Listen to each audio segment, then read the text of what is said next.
2026 সালে হচ্ছে না বিপিএল, বছরে 20 কোটি লোকসানে বিপিএল খেলা জরুরি নয় বলেছেন বিসিবি সভাপতি তামিম ইকবাল। এবছর বিপিএল মাঠে হচ্ছে না আর আমরা একটি নতুন ফর্মুলা নিয়ে কাজ করছি।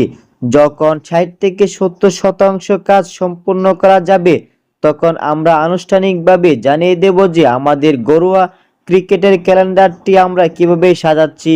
এটি বেশ ভিন্নধর্মী ও রোমাঞ্চকর হতে চলেছে।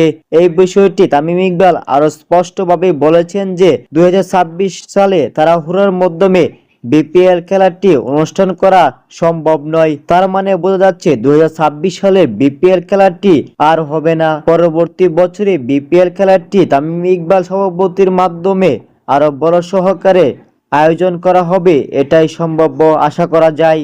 গেল 2 আসরে আর্থিক লোকসানের বিষয়টি বিবেচনায় নিয়ে এবার তাড়াহুড়ো করে টুর্নামেন্ট আয়োজনের পথে হাঁটছে না এই বোর্ড, বরং সবকিছুই নতুন করে সাজিয়ে আগামী বছর আবারও পরিকল্পিতভাবে বিশাল আকারে আয়োজন করতে পারে বিপিএল, এমনটি যেন জানিয়েছে বিসিবি সভাপতি তামিম ইকবাল।